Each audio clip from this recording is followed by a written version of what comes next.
네, 우리 동네 초대석 시간입니다. 삶에는 참 다양한 모습들이 있습니다. 저마다 삶이 뭐 틀렸다고 할 수도 없을 정도로 정말 다양한 사람들이 존재하고 있는데 오늘 소개해드릴 이분 스스로에게 동기를 부여하고 목표를 향해 가는 것이 아주 탁월한 분이라고 합니다.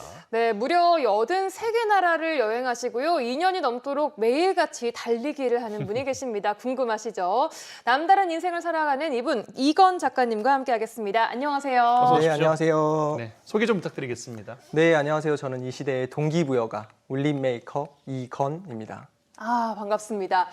소개를 울림 메이커라고 하셨는데 저는 직업이 울림 메이커인 분은 처음 뵀어요. 울림 메이커 어떤 일을 하나요? 네, 말 그대로 울림을 만드는 사람이라는 뜻인데요. 사람들 마음 가운데 잔잔하지만 때로는 크고 따뜻한 울림을 드리는 일을 하고 있습니다. 네. 조금 구체적으로 말씀을 드리자면은 저는 글을 쓰면서 이제 강연과 강의를 하고 있는데요. 특별히 다양한 연령층에서 많은 공감을 해주고 계시지만 특별히 10, 30 세대들 가운데서 더 많은 공감과 지지를 받고 있습니다. 네. 오. 자료화면 보셔서 아시겠지만 참 청소년들을 상대로 강의하는 모습도 많이 나왔었는데 이런 일을 하시게 된 계기가 특별하다고 들었습니다. 앞서 소개를 잠깐 드렸을 때 80여 개 나라, 300여 개 도시를 여행하셨다고 하는데 이게 뭐 도대체 몇 년이나 걸려서 할 수 있는 일일까요? 네, 제가 짧게 말씀을 드리면은 일단 제가 세계 일주를 하고 돌아왔어요. 네. 근데 그 세계 일주뿐만 아니라 어린 시절을 저는 조금 평범하지 않은 가정 환경에서 자랐거든요. 그러다 보니까 자연스럽게 학창 시절도 남들과는 조금 다른 그런 마음으로 살았던 것 같아요. 근데 언제부턴가 문득 들었던 생각이 내가 지금 어렵고 힘든 상황을 살아가고 있지만 이걸 만약에 내가 극복하고 이겨낸다면 또 다른 누군가에게 도전을 줄 수 있지 않을까? 또 다른 누군가에게 좋은 영향력을 줄 수 있지 않을까라는 생각을 가지고 군대를 가기로 결심을 합니다. 네. 근데 이제 장교로 가면 아무래도 리더로 가기 때문에 직업 군인으로요? 그렇죠. 오. 그럼 이제 많은 병사들에게 좋은 영향력을 줄 수 있겠다라는 생각으로 군대에 가서 군 생활을 하던 중간에 생각을 해보니까 군대도 뭔가 조금 작은 것 같은 거예요. 좀 더 큰 사회에 나가서 더 다양하고 많은 사람들을 만나고 싶다라는 생각으로 약 7년 동안의 군 생활 후에 전역을 결심하게 됩니다. 오래 그리고- 복무하셨네요, 그래도. 네네, 그러니까요. 오래 했죠. 대위로 제가 전역을 했거든요. 네. 그래서 전역 후에 그럼 이제 어떻게 내 삶을 다시 한번 이렇게 세워나갈까라는 고민 끝에 아무도 없는 곳에 가서 나만의 그런 스토리를 한번 만들어보자. 내가 누군지 한번 들여다보자라는 생각으로 세계 일주를 떠나게 됩니다. 네. 그래서 약 한 3년 동안 916일 그리고 6개 대륙을 80개 국가 300개 이상의 도시를 여행하고 돌아왔거든요. 근데 그 가운데 중간에 뭐 자전거로 여행을 하기도 하고 오토바이를 타고 여행하기도 하고 또 다양한 경험들과 만남들을 통해서 저만의 많은 추억과 스토리, 경험들을 만들고 돌아온 것 같습니다. 왔다 갔다 하신 게 아니라 그 세계만 계속 돌아다니셨다는 말씀이세요? 네, 6개 대륙을 그냥 쭉 3년 동안 돌고 이렇게 들어오게 되었습니다. 그럼 7년을 그 일을 하시다가 가셨으면 한 30대 초반? 네, 제가 31살에 네. 전역을 하고 나가게 되었거든요. 와, 그럼 34살에 들어오신 네네, 거예요? 맞습니다. 그렇군요. 정말 중요한 젊은 시기에 이렇게 세계 여행하셨는데 아마 이 짐을 많이 받으셨을 것 같기는 하지만 저도 궁금해서요. 네. 어느 여행지가 가장 좋으셨어요? 기억에 네, 남으셨어요? 아무래도 이런 질문을 가장 많이 받기도 하는데요. 네. 어떻게 보면 저는 제가 갔던 나라들이 감히 다 좋았다라고 말씀을 드리고 싶어요. 근데 80개가 넘잖아요. 그렇죠. 근데 이 중에서 이제 꼭 하나를 꼽아라 이렇게 말씀을 네. 해주시면은 네. 한 곳은 아프리카 우간다라는 나라입니다. 음. 어떻게 생소할 수도 있고 아프리카라고 사람들이 이렇게 생각할 수도 있는데요. 제가 우연치 않게 아프리카 우간다에 갔는데 거기서 또 우연치 않게 현지 학교에 근무하시는 분을 알게 돼서 거기서 제가 체육 교사 겸 태권도 사범으로 한 학기 동안 봉사 활동을 할 수 있는 기회가 한 학기 있었어요. 내내요? 네, 한 학기 오래 동안요. 계셨네요, 저곳에. 네네. 하루도 아니고 한 학기 동안. 네, 한 학기 동안. 근데 제가 고등학교 3학년 때 꿈이 체육 선생님이 원래 되는 거였어요. 네. 근데 당시에는 이루지 못했지만 이런 기회를 통해서 내가 더군다나 외국 아이들과 함께 이런 꿈을 이룰 수 있구나. 그리고 내가 아무래도 아프리카이기 때문에 무언가 좀 주고 싶다. 무언가 알려주고 싶다라는 생각으로 갔는데 오히려 아이들과 그곳에 계시는 분들에게 더 많은 사랑과 관심을 받고 돌아오지 않았나. 그래서 한 가지 기억에 남는 에피소드가 하나 있는데요. 그게 뭐냐면은 그거는 이제 제가 마지막 이제 작별 인사를 해야 될 타이밍이 왔어요. 떠날 때? 네, 떠날 때. 어떡해요? 근데 저도 굉장히 이제 마음이 이제 찡하면서 눈물을 흘렸는데 아이들은 오열을 하면서 저와 작별 인사를 했던 기억, 아이고. 그 순간이 아직도 잊혀지질 않아요. 그래서 살아가면서 꼭 다시 한번 가서 그 아이들을 다시 한번 만나보고 싶다. 아이들이 얼마나 잘 컸는지 한번 보고 싶다라는 그런 생각을 하면서 저도 하루하루를 살아가고 있습니다. 아이들 너무 예쁘네요. 네. 친구들 사진 표정 보니까. 보면 뭐 오열을 할 수밖에 없었을 것 같은데 아니 근데 하루도 아니고 한 학기면은 네. 의사소통 같은 게 잘 통합니까? 사실 언어가 그렇게 저도 뭐 유창하지 않고 아이들도 뭐 저랑 다른 언어를 쓰기 때문에 쉽진 않은데 네. 중요한 거는 많은 분들이 이야기하겠지만 정말 마음인 것 같아요. 그래요. 네, 한 사람 이름을 외우면서 불러주려고 했던 그 시간들이 아이들에게는 더 많이 울림이 있었고 마음에 다가오지 않았나라고 생각을 합니다. 그렇군요. 그때부터 이제 울리고 다니셔가지고 울림 메이커가 되셨군요. 그렇죠. 네팔 여행기도 참 인상적인데 무작정 히말라야에 도전하셨다고 그래요. 준비 없이 시도한 등반이라서 네. 여기도 에피소드가 많이 있으실 것 같습니다. 네, 아무래도 히말라야라는 곳이 이렇게 쉽게 갈 수 있는 곳은 아니잖아요. 근데 그것도 준비 없이 갔단 말이에요. 그렇죠. 그렇기 때문에 많은 고생을 한 건 사실이에요. 근데 생각해 보면 우리가 삶을 살아가다 보면 때로는 아무것도 모르고 했을 경우에 더 쉽게 가는 경우도 있거든요. 맞아요. 너무 많이 아는 것보다. 그렇죠. 그래서 저 또한 준비되지 않았고 아무것도 모르지만 한 발을 내딛었기 때문에 그랬기 때문에 오히려 갔다 올 수 있지 않았나라는 생각을 해보게 되는 것 같습니다. 그래서 그 공간에서도 트레킹 자체도 의미가 있었지만 만나는 사람들이랄지 제가 보고 듣고 느낀 것들을 통해서 많은 또 경험을 가지고 돌아오지 않았나라고 생각을 합니다. 네. 이거는 몇 살 때 갔다 오신 거예요? 제가 히말라야를 31살 때 31살 31살 때. 때. 이야, 참. 저 때 경험을 토대로 쓰신 책이 있어요. 31 히말라야를 오르기로 결심했다라는 책인데 이 책에는 그럼 히말라야 그 등반할 때 그 내용이 담긴 건가요? 네, 제가 약 2주 동안 쿰부 히말라야 에베레스트 지역을 트레킹하고 돌아왔거든요.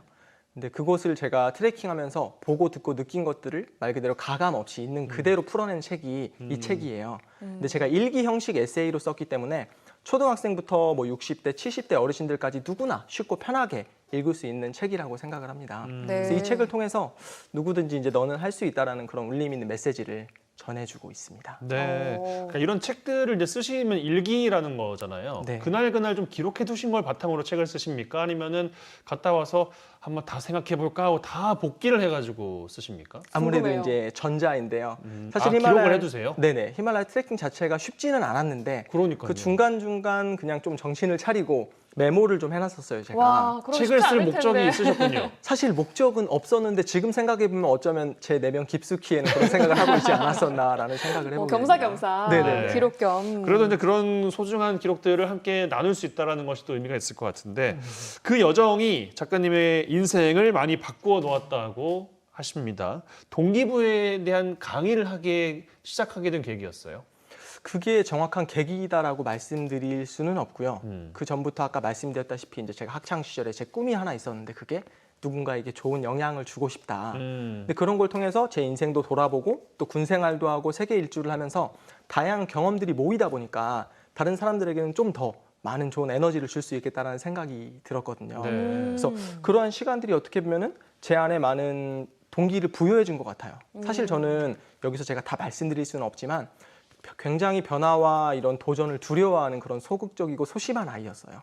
말도 안 돼요. 지금은 전혀 달라 보이죠? 네. 근데 살아오면서 크고 작은 도전들을 하다 보니까 제 안에 이제 그런 자신감도 생기고 성취감도 생기고 때로는 실패하고 좌절을 하면서 이게 막 쌓이고 모이다 보니까 저라는 사람이 만들어지더라고요. 사람이 이렇게 바뀝니까? 막? 네, 바뀌더라고요, 그래요? 정말.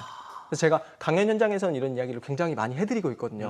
사람들도 특히 공감을 많이 해주시고 계십니다. 네. 이 짧게 들었는데 벌써 동기부여가 조금 되는 느낌이거든요. 실제로 강의를 들은 분들의 반응도 궁금한데 혹시 기억에 남는 반응 같은 것도 당연히 있으시겠죠? 네네. 강연을 마치고 나면은 많은 분들이 이제 후기를 보내주실 때 그 강연 후기를 볼 때마다 저 또한 울림이 있어요. 근데 여전히 이제 기억에 남는 딱 한 가지 후기가 있는데요. 네.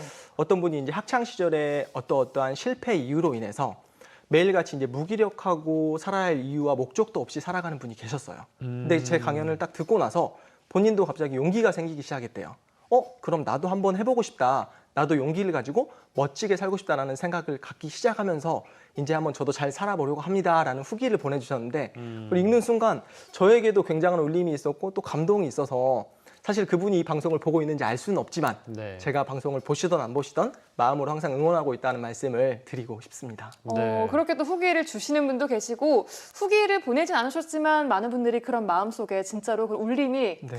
가득가득 할 것 같아요. 그러니까요. 근데 이런 이야기를 하시는 분께 꼭 드리고 싶은 질문이 있었는데 동기부여는 꼭 필요한 건지 혹은 동기부여는 무엇을 위해서 있어야 하는지 이 좀 철학적인 심오한데요, 질문이긴 한데 갑자기? 근데 네. 이런 생각을 늘 갖고 네. 있었거든요. 네, 어떻게 네. 이야기를 좀 해주실 수 있을까요? 동기부여라는 건 어떻게 보면은 살아갈 이유와 목적이지 않나라는 생각도 들어요. 무슨 일을 할 때 동기가 있어야지 우리가 할 수 있는 거잖아요. 네. 뭐 재미가 있다던가 의미가 있다던가 가치가 있다던가 이런 것들을 우리가 찾아가고 알아가고 그걸 쫓아갈 때 우리 인생이 어떻게 보면 좀 더 풍요로워지고 행복해질 수 있지 않나라는 생각을 해보게 됩니다. 그렇군요. 스스로에게도 이제 동기부여를 하기 위해서 늘 애쓰시는 것 같은데 마라톤 이야기를 앞서 드렸어요.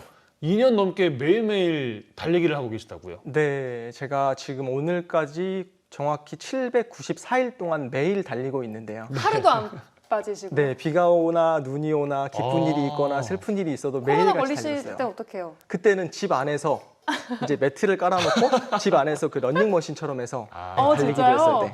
대단하십니다, 진짜. 얼마나 달리기를 하루에 하시는 거예요, 그러면? 정말 조금 달릴 때는 보통 1km 달리고 많이는 이제 5km, 10km, 많이 달릴 하루에? 때는 하프 코스 21km까지도 와. 달리고요. 평균적으로 한 4, 5km 정도는 꼭 달리는 것 같아요. 와, 왜요? 이게 어떻게 가능해요? 왜 이렇게 달리시나요?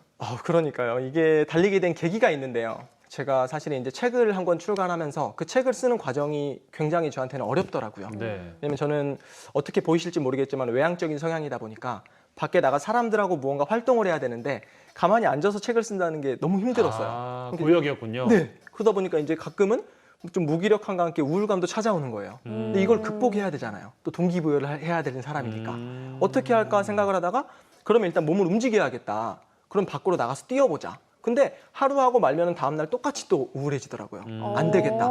매일같이 꾸준히 루틴을 만들어보자. 라는 생각으로 어떠한 일이 있어도 다른 건 안 해도 내가 이것만은 오늘 꼭 해보자는 생각으로 하다 보니까 우울감도 극복이 되고 또 이게 어떻게 보면 저의 스스로도 동기부여하면서 다른 사람도 동기부여할 수 있는 이게 지금까지 오게 된 거였군요. 네. 그러시군요. 그렇군요. 예. 정말 동기부여에 대한 많은 생각을 하게 만드는 시간이었습니다. 네. 마지막으로 시청자 여러분께 한 말씀 해주신다면요. 네, 제가 감히 여기서 마지막으로 한 말씀 딱 드리자면은 인생은 어떻게 보면 도전일 수도 있고 또 맛집을 찾아가는 여행이다라고 말씀을 드리고 싶어요.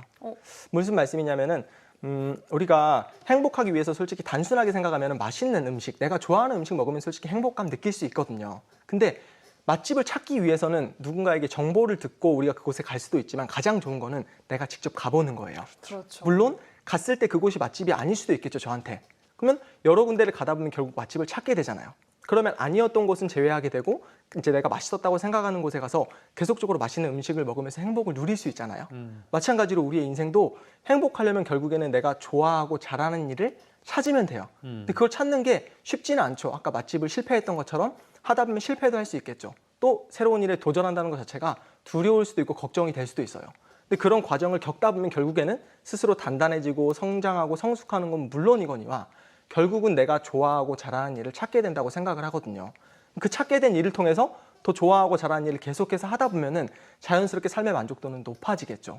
그래서 여러분들 때로는 힘들고 어려운 일도 많이 있을 것 같아요. 하지만 그럴 때마다 포기하지 마시고 내가 진짜 좋아하고 잘하는 일들을 크고 작게 도전하면서 찾아가셨으면 좋겠고 저와 그리고 여러분의 삶이 늘 더 행복하고 즐겁기를 저 또한 응원하고 계속적으로 응원하겠습니다. 네, 알겠습니다. 앞으로도 많은 분들의 인생에 울림을 주실 것 같습니다. 이건 작가와 함께했어요. 나오셔서 고맙습니다. 고맙습니다. 네, 감사합니다.